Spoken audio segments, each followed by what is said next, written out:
जय माई राधा कृष्ण माई जय माई राधा कृष्ण माई जय माई शिरडी साई माई। गुरुर्विष्णु गुरुर्देवो महेश्वरः गुरुर् साक्षात् परब्रह्मा तस्मै श्री गुरवे नमः।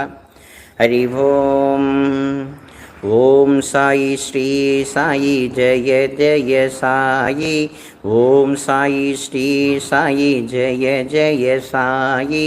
ओम साई श्री साई जय जय साई। ओम साई श्री साई जय जय साई। रघुपति राघव राजा राम पतित भावन साई राम। रघुपति राघव राजा राम पतित भावन साई राम। रघुपति राघव राजा राम पतित भावन साई राम। हरे राम राम राम हरे हरे। हरे कृष्ण कृष्ण कृष्ण हरे हरे। हरे राम राम राम हरे हरे। हरे कृष्ण कृष्ण कृष्ण हरे हरे। हरे राम राम राम हरे हरे। हरे कृष्ण कृष्ण कृष्ण हरे हरे। सच्चिदानंद सद्गुरु साईनाथ महाराज की जय। भगवान नाम की जय।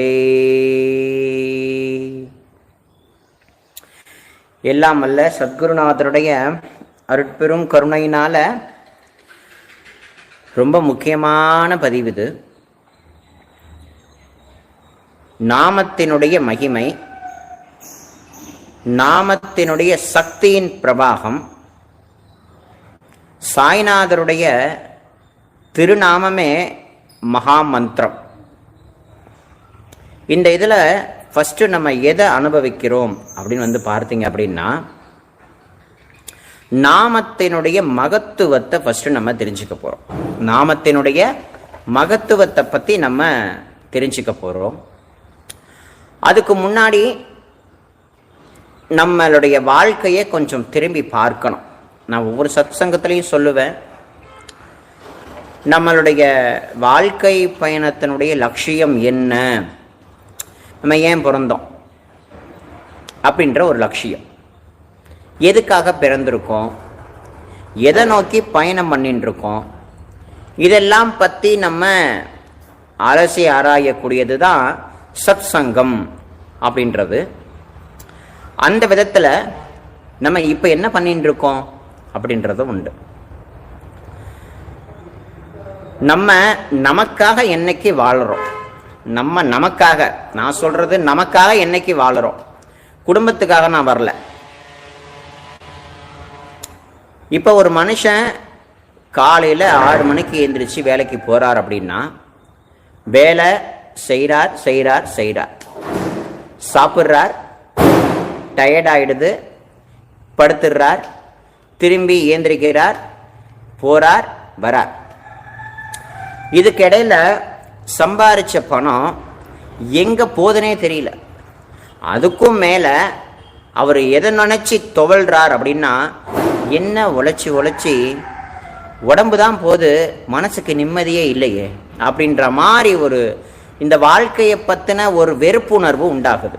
எவ்வளோதான் சம்பாதிச்சாலும் மனசில் நிம்மதி இல்லை, கையில் பணம் காசு தங்கலை.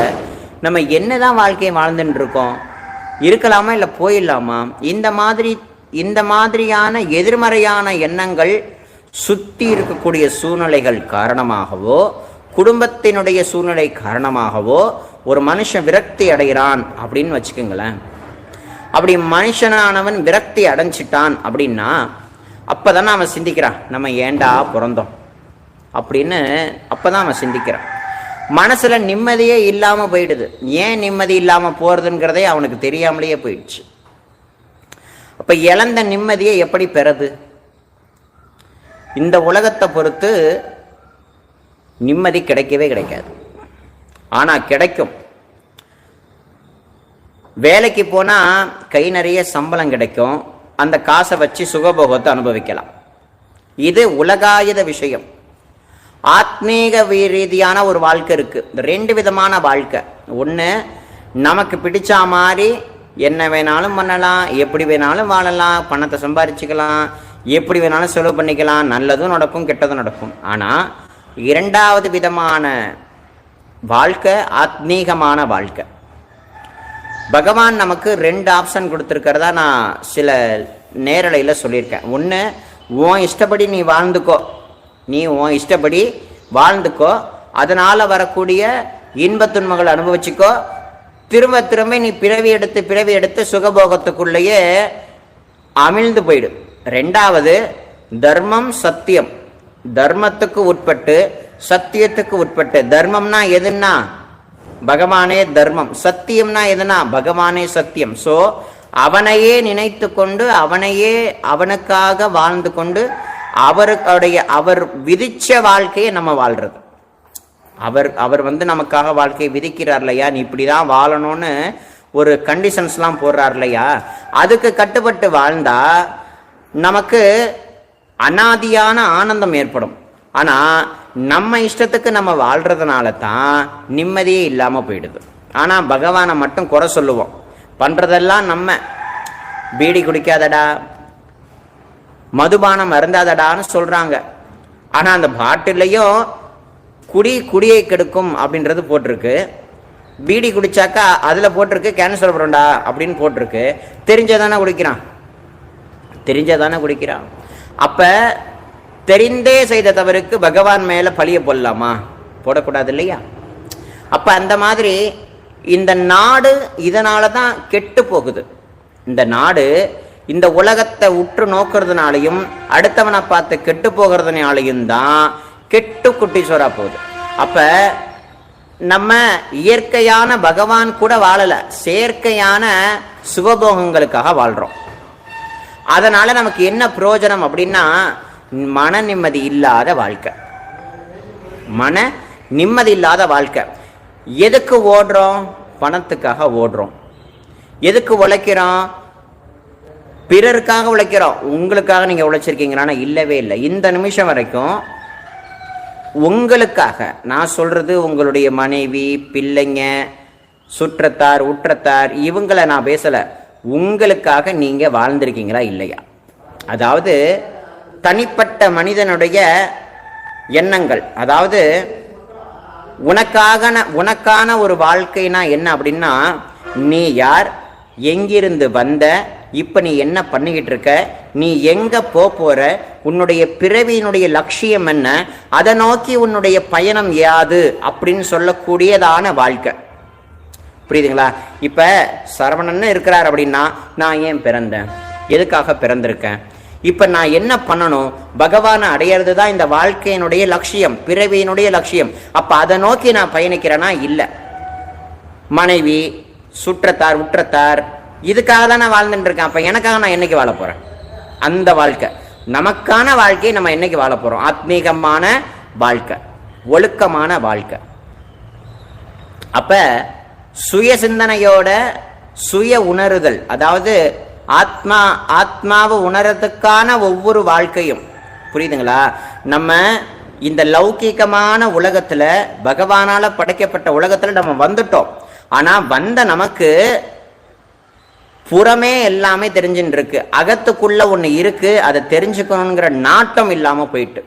அப்படி அந்த அகத்துக்குள்ள இருக்கிறதுக்கான ஒரு நாட்டத்தை நமக்குள்ளே இருந்து தெரியப்படுத்துறதுக்காகவும் ஊக்கத்தை கொடுக்கறதுக்காகவும் தான் பகவான் நமக்கு நல்ல நல்ல அடியார்களையும் மகான்களையும் அமுச்சு வைக்கிறார் பகவான். அந்த விதத்துல மனசுன்னு ஒண்ணு இருக்கு, அதுக்கு தூய்மையே சுத்தமா கிடையாது. அப்ப மனசு சுத்தம் இருந்தா தானே மனசுல நிம்மதி இருக்கும். நம்மளுடைய மனசுல ஒரு மனசு அப்படின்னு ஒண்ணு நீ பார்த்திருக்கியான்னா பார்த்ததே இல்லை. உன்னுடைய இந்திரியங்களை நீ பார்த்திருக்கியானா இந்திரியங்களை பார்த்தது இல்லை. கர்மேந்திரியங்களை பார்த்திருக்கியானா இல்லை.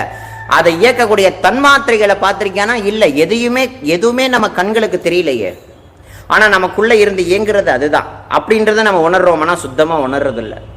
கண்ணுல ஒளியா இருக்கிறது யாரு, காதுல செவி திறனா இருக்கிறது யாரு, வாயில வாக்கா இருக்கிறது யாரு, உடல்ல இயக்கமா இருக்கிறது எது, கை கால் அசையறதுக்கு எது காரணம், பேசுறதுக்கு யாரு காரணம், இது எதை பத்தியுமே நம்ம சுயமா சிந்திக்காம, அதாவது வெளியில எல்லாரையும் பத்தி சிந்திக்கிறோம். மனைவிக்கு அப்படி ஆயிட்டு, குழந்தைங்களுக்கு இப்படி ஆயிட்டு, உற்றத்தாருக்கு அப்படி ஆயிட்டு, நம்ம எப்படி வாழ்க்கையை வாழ போறோம், நம்ம தண்டத்துக்கு இருக்கோமா இல்லை ஏதாவது பண்ணிக்கிட்டு போயிடுவோமா, இந்த மாதிரிலாம் சிந்திக்கிறோமே தவிர நம்மை அறிவதற்கான ஒரு சிந்தனைக்குள்ள நம்ம சிந்திக்கிறதே கிடையாது. ஏன் சிந்திக்கிறது இல்லைன்னா அந்த அளவுக்கு நமக்குள்ள காம குரோத லோப மோக மத மாச்சரியம்னு சொல்லக்கூடிய 6 விதமான விகாரங்கள், தீய குணங்களானது நம்மளை ஆட்டி படைச்சுன்னு இருக்கு, நம்மளை ஆட்டி படைக்குது.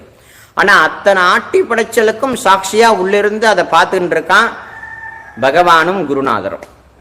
அப்ப மனசுன்றது சுத்தமே இல்லாம இருக்கு இல்லையா? அப்ப அதை எப்படி சுத்தப்படுத்துறது? அப்படி சுத்தப்படுத்தாமலேயே நான் தியானம் பண்றேன் அப்படின்னு போய் உட்கார்ந்தா தியானம் சித்திக்குமா? தூக்கம்தான் வரும், அடுத்தவங்களை பார்த்தே கெட்டுதான் போவோமே தவிர இந்த நிலையில மனதுல கொஞ்சம் கூட தூய்மையும் இல்லாம, ஒரு வாழ்க்கையை பத்தின ஒரு புரிதலும் இல்லாம, பகவானை பத்தின ஒரு புரிதலும் இல்லாம தியானம் பண்றேங்கிறது வேஸ்ட். தியானம் பண்றேன்னு சொல்ற, எதுக்கு நீ தியானம் பண்ற அப்படின்னா பகவானை அடையணும். இப்ப ஒரு எம்பிபிஎஸ் படிக்கிற அப்படின்னா ராவும் பகலும் எம்பிபிஎஸ் ஆகணுங்கிற ஒரு வெறித்தனத்தோட படிச்சினா நீ எம்பிபிஎஸ் ஆவ, கண்டிப்பா ஆவ. அந்த வெறித்தனமும் ஒரு நிலைப்பட்ட மனதோடு நீ சிந்திச்சு படிச்சனா ஆவ. ஒரு நாள் இல்ல ஒரு நாள் ஆவ. ஒரு முறை தோல்வி அடைஞ்சினா மறுமுறை நீ ஜெயிப்ப. அத போல நீ ஆத்மீகமான விஷயங்கள்ல லட்சியத்தோட நீ போராடுனா தான் லட்சியத்தை அடையலாம். மனசுல 1008 குழப்பத்தையும் மனசுல 1008 துர்குணங்களையும் வச்சுக்கிட்டு தியானம் பண்றேன் அப்படின்னு உட்கார்ந்தா சித்திக்காது, எதுவுமே லயமாகாது. அப்ப எதுதான் அடிப்படை அப்படின்னு பார்த்தீங்கன்னா சித்த சுத்தி தான் ஒரு மனுஷனுக்கு அடிப்படை. அதனாலதான் மகான்களும் பெரியோர்களும் பாகவதம் படி, ஞானேஸ்வரி படி, பகவத்கீதை படி, சிவ பெருமான் சம்பந்தப்பட்ட பாடல்களை பாடு, சிவபுராணத்தை பாடு, பெருமான் சம்பந்தப்பட்ட பாசுரங்களை பாடு, நிறைய சொல்றாங்க. ஆண்டாள் எழுதின அந்த திருப்பாவை திருவம்பாவை போன்ற பாடல்களை பாடு. இதெல்லாம் பாட பாட என்ன ஆகும்னா மனசு சுத்தமாகும். உங்களுக்கு ரொம்ப புரிகிறபடி நான் ரொம்ப ஈஸியா சொல்றேன் கேளுங்க. இப்ப உங்க ஒவ்வொருத்தருடைய வீட்டு மாடியிலையும் ஒரு தண்ணி டேங்க் இருக்குன்னு வைங்களேன். அந்த தண்ணி டேங்க்ல ரொம்ப குழம்பி போன அளவுக்கு மண்ணு சேறு எல்லாம் அது எங்கிருந்ததுன்னு தெரியாது. ஆனா மண்ணு சேறு எல்லாம் குழம்பிட்டு தண்ணி சுத்தம் இல்லாம போயிட்டு, அப்ப அதை சுத்தப்படுத்த முயன்ற பொழுது என்ன ஆகுது அப்படின்னா சுத்தப்படுத்தவே முடியல. ஆனா அப்போ ஒரு யோசனை சுத்தமான நீரை அந்த தொட்டிக்குள்ள நீ விட விட விட விட ஊத்த ஊத்த ஊத்த ஊத்த ஊத்த அந்த அழுக்கு எல்லாம் காணாம போய் தானாவே சுத்தம் அடைஞ்சு தானாவே தெளிவான ஒரு தண்ணியா அந்த தொட்டில தங்குறத போல இந்த மனசுன்னு சொல்லக்கூடிய தொட்டி அழுக்கா இன்னைக்கு இருக்கு. காம குரோத லோபமோகம் போன்ற இந்த துர்குணங்களால நிரம்பி வலியுது. அழுக்கு, அவ்வளோ அழுக்கு இருக்கு. இதை சுத்தப்படுத்துறதுக்கு நமக்கு திறமை இல்லை, அதுக்கான ஒரு ஞானமும் இல்லை. அப்ப நல்ல நல்ல விஷயங்களை இந்த மாதிரி சத்சங்கங்களை கேட்கிறதா இருக்கட்டும், பகவானை பத்தின விஷயங்களை உள்ளுக்குள்ள இறக்கிறதா இருக்கட்டும், சாய்நாதரை பத்திர லீலைகளை அனுபவிச்சு உள்ளுக்குள்ள அதை இறக்கி சிந்திக்கிறதா இருக்கட்டும். அதனாலதான் நவவித பக்தி, சிரவணம், கீர்த்தனம், ஸ்மரணம், பாத சேவனம், அர்ச்சனம், வந்தனம், தாஸ்யம், சக்கியம், ஆத்ம நிவேதனம். பகவான அடையறதுக்கு முன்னாடி உன்னுடைய மனது சித்த சுத்தி அடையணும். சித்த சுத்தின்னு ஒண்ணு அடைஞ்சாதான் மனசுக்குள்ள பகவான் உட்காருவார். அப்படி எதுவுமே சுத்தமில்லாத நிலையில உன்னால தியானம் பண்ண முடியாது, ஜெபம் பண்ண முடியாது, நீ எந்த காரியம் தொட்டினாலும் தோல்விதான். அப்ப ஒன்னே ஒரு விஷயம் புரியுதுங்களா? அப்ப உள்ளுக்குள்ள நிறைய நல்ல விஷயங்களை இறக்க இறக்க இறக்க இறக்க தானா சுத்தமாயிடும். உள்ளுக்குள்ள இருக்கிற கெட்டதெல்லாம் தானா வெளில போயிடும். நமக்கு தேவையற்ற குணாதிசயங்கள் எல்லாம் வெளில போயிடும். உள்ளுக்குள்ள நல்ல எண்ணங்கள் வந்து உட்காரும். அத போல இந்த உடம்பு வந்து அழுக்கா இருக்கு அப்படின்னா நிறைய சோப்புலாம் போட்டுக்கிறோம். ஹமாம் இருக்கு, லைபாய் இருக்கு, நிறைய சோப்பு எனக்கு தெரியல, அதெல்லாம் மறந்து போயிட்டு அதை போட்டு நம்ம உடம்ப சுத்தப்படுத்திக்கிறோம், துணியை துவைச்சிக்கிறோம். உள்ளுக்குள்ள எப்படியா சுத்தம் பண்றது? உள்ளுக்குள்ள மனசுக்குள்ள இருக்கிற அழுக்கை எப்படி சுத்தம் பண்றது? அதுக்குத்தான் பகவன் நாமா. அந்த பகவத் பிரசாதமான நாமாவை சொல்ல சொல்ல சொல்ல சொல்ல சொல்ல மனசு தானா சுத்தமாகும், தானா சுத்தமாகும். இப்ப நாமத்தினுடைய மகிமையில நம்ம எதை பார்க்கிறோம் அப்படின்னா, இந்த நாம மகிமையினுடைய மகத்துவத்தை பார்த்தீங்கன்னா சத்திய யுகம் அப்படின்னு சொல்லக்கூடிய ஒரு யுகம். அந்த சத்திய யுகத்துல பிரகலாதன்னு சொல்லக்கூடிய ஒரு குழந்தை, அவர் நாமத்தை தவிர வேற எதையும் சொல்லாத ஒரு ஆழ்வார். அவரும் பிரகதால ஆழ்வார் தான் சொல்லலாம். அவரையும் ஆச்சாரியர் அவர் கூட ஒரு குரு மாதிரி தான். ஏன்னா அம்மாவினுடைய வயிற்ற இருக்கும் பொழுதே நாரத ரிஷி குருவினுடைய கிருப்பை கிடைச்சிட்டு, குருநாதருடைய கிருப்பை கிடைச்சதுனால வயிற்றுக்குள்ள இருக்கும் பொழுதே நாராயணனுடைய நாமத்தை சொல்ல ஆரம்பிச்சிட்டார்.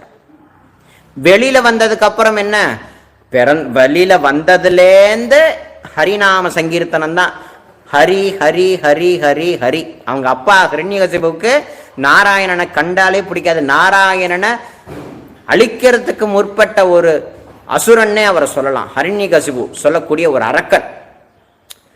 அப்படிப்பட்ட நிலையில பகவானுடைய நாமத்தை மட்டுமே சொல்லி பகவானுடைய நாம ஸ்வரூபத்தையே இந்த உலகம் முழுக்க பார்த்து கண்டு ரசிச்சு அதிலே லயமாகி தான் இருந்த நிலையை போய் தானற்ற நிலையாகி அந்த நாராயணனுடைய வடிவமாகவே மாறின அந்த சின்ன குழந்தை அந்த நாமத்தை பிடிச்சு கொண்டது. யாருடைய கிருப்பையால பிடிச்சுக்கிட்டுன்னா குருவுடைய கிருப்பையால பிடிச்சுக்கிட்டு. அதனால 10 வருஷ காலம் உழைக்க வேண்டியத 6 மாசத்துல பலன் பெற்றுலாமா. இந்த கிருதயுகம் சத்திய யுகத்துல நாம சொல்லக்கூடியதுக்கான பலன்கள்னு ஒண்ணு இருக்கு. நம்ம தான் எல்லாத்துலயும் பலன் எதிர்பார்த்தானே பண்ணிட்டு இருக்கோம். பாபா கிட்ட இது பண்ணி கொடுத்தா பாபா எனக்கு அதை பண்ணுவாரா?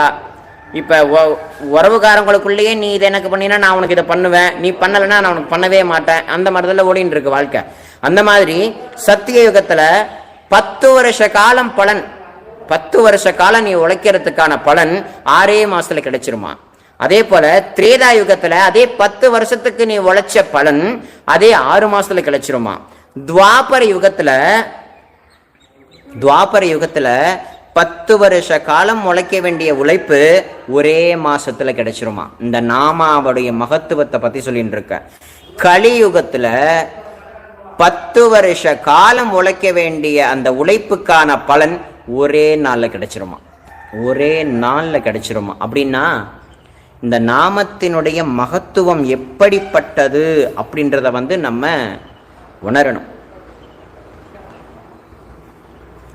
நம்ம வாழ்க்கையில எதற்காக வாழ்கிறோம் அப்படின்னா உலகாயுத விஷயங்களுக்காக தான் வாழ்றோம். இந்த நாமத்தினுடைய மகத்துவத்தினாலேயே, நாமத்தை இந்த வாயினால சொல்றதுனாலேயே நமக்கு இந்த உலகத்துக்கு வேண்டியதும் கிடைக்கும், மோட்ச மார்க்கத்துக்கான பாதையும் கிடைக்கும். ஒரே கல்ல 2 மாங்காய், ஒரே கல்லுல 2 மாங்காய் கிடைச்சிருது உங்களுக்கு. இந்த ஹரே ராம ராம ராம ஹரே ஹரே, ஹரே கிருஷ்ண கிருஷ்ண கிருஷ்ண ஹரே ஹரே, ஹரே ராம ராம ராம ஹரே ஹரே, ஹரே கிருஷ்ண கிருஷ்ண கிருஷ்ண ஹரே ஹரே சொல்லக்கூடிய நாமா. இந்த நாமா சாட்சாத் பிரம்மதேவரால உபதேசிக்கப்பட்டது. சாட்சாத் பிரம்மதேவரால உபதேசிக்கப்பட்டு இந்த பூலோகத்துக்கு கொடுக்கப்பட்டது. அதை பிரச்சாரம் பண்றதுக்காக யார் வந்தார் அப்படின்னா சாட்சாத்து கண்ணனே சைத்தன்ய மகாபிரபுவா வந்து